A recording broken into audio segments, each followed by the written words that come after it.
Now when morning had come, all the chief priests and the elders of the people took counsel against Jesus to put him to death. And they bound him and led him away, and delivered him up to Pontius Pilate, the governor. Then Judas, who betrayed him, when he saw that Jesus was condemned, felt remorse, and brought back the 30 pieces of silver to the chief priests and elders, saying, I have sinned in that I betrayed innocent blood. But they said, What is that to us? You see to it. He threw down the pieces of silver in the sanctuary and departed. He went away and hanged himself. The chief priests took the pieces of silver and said, It's not lawful to put them into the treasury, since it is the price of blood. They took counsel and bought the potter's field with them to bury strangers in. Therefore that field was called the field of blood, to this day. Then that which was spoken through Jeremiah the prophet was fulfilled, saying, They took the 30 pieces of silver, the price of him upon whom a price had been set, whom some of the children of Israel priced. And they gave them for the potter's field, as the Lord commanded me. Now Jesus stood before the governor, and the governor asked him, saying, Are you the king of the Jews? Jesus said to him, So you say. When he was accused by the chief priests and elders, he answered nothing. Then Pilate said to him, Don't you hear how many things they testify against you? He gave him no answer, not even one word, so that the governor marveled greatly. Now at the feast the governor was accustomed to release to the multitude one prisoner, whom they desired. They had then a notable prisoner, called Barabbas. When therefore they were gathered together, Pilate said to them, Whom do you want me to release to you? Barabbas or Jesus, who is called Christ?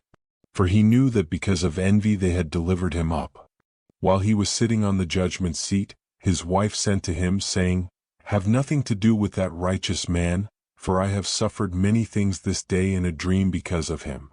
Now the chief priests and the elders persuaded the multitudes to ask for Barabbas and destroy Jesus. But the governor answered them, Which of the two do you want me to release to you?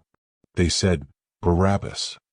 Pilate said to them, What then shall I do to Jesus, who is called Christ? They all said to him, Let him be crucified. But the governor said, Why? What evil has he done? But they cried out exceedingly, saying, Let him be crucified. So when Pilate saw that nothing was being gained, but rather that a disturbance was starting, he took water, and washed his hands before the multitude, saying, I am innocent of the blood of this righteous person. You see to it. All the people answered, May his blood be on us and on our children.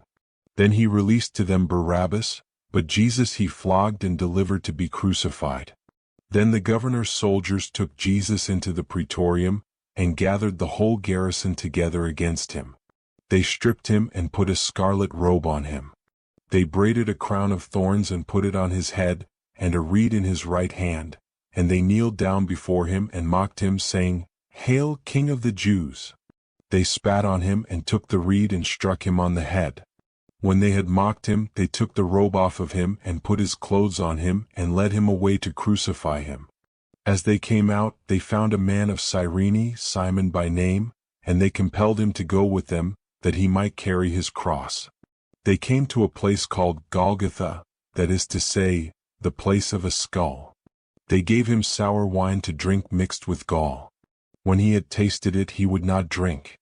When they had crucified him, they divided his clothing among them, casting lots, and they sat and watched him there. They set up over his head the accusation against him written, This is Jesus, the King of the Jews. Then there were 2 robbers crucified with him, one on his right hand and one on the left. Those who passed by blasphemed him, wagging their heads, and saying, You who destroy the temple and build it in 3 days, save yourself. If you are the Son of God, come down from the cross. Likewise the chief priests also mocking with the scribes, the Pharisees, and the elders said, He saved others, but he can't save himself. If he is the King of Israel, let him come down from the cross now, and we will believe in him. He trusts in God. Let God deliver him now if he wants him, for he said, I am the Son of God. The robbers also who were crucified with him cast on him the same reproach. Now from the 6th hour there was darkness over all the land until the 9th hour. About the 9th hour Jesus cried with a loud voice, saying, Eli, Eli, lema sabachthani? That is, my God, why have you forsaken me? Some of them who stood there when they heard it said, This man is calling Elijah. Immediately one of them ran and took a sponge and filled it with vinegar and put it on a reed and gave him a drink. The rest said, Let him be. Let's see whether Elijah comes to save him. Jesus cried again with a loud voice and yielded up his spirit. Behold, the veil of the temple was torn in two from the top to the bottom. The earth quaked and the rocks were split. The tombs were opened, and many bodies of the saints who had fallen asleep were raised. And coming out of the tombs after his resurrection, they entered into the holy city and appeared to many. Now the centurion and those who were with him watching Jesus, when they saw the earthquake and the things that were done, feared exceedingly, saying, Truly this was the Son of God.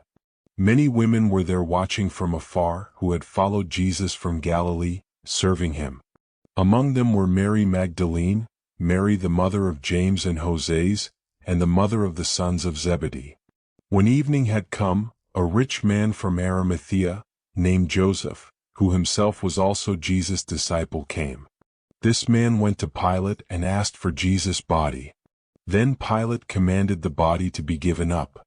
Joseph took the body and wrapped it in a clean linen cloth, and laid it in his own new tomb, which he had cut out in the rock, and he rolled a great stone to the door of the tomb and departed. Mary Magdalene was there, and the other Mary sitting opposite the tomb. Now on the next day, which was the day after the preparation day, the chief priests and the Pharisees were gathered together to Pilate, saying, Sir, we remember what that deceiver said while he was still alive, After 3 days I will rise again. Command therefore that the tomb be made secure until the 3rd day, lest perhaps his disciples come at night and steal him away and tell the people, He is risen from the dead, and the last deception will be worse than the first. Pilate said to them, You have a guard. Go, make it as secure as you can. So they went with the guard and made the tomb secure, sealing the stone.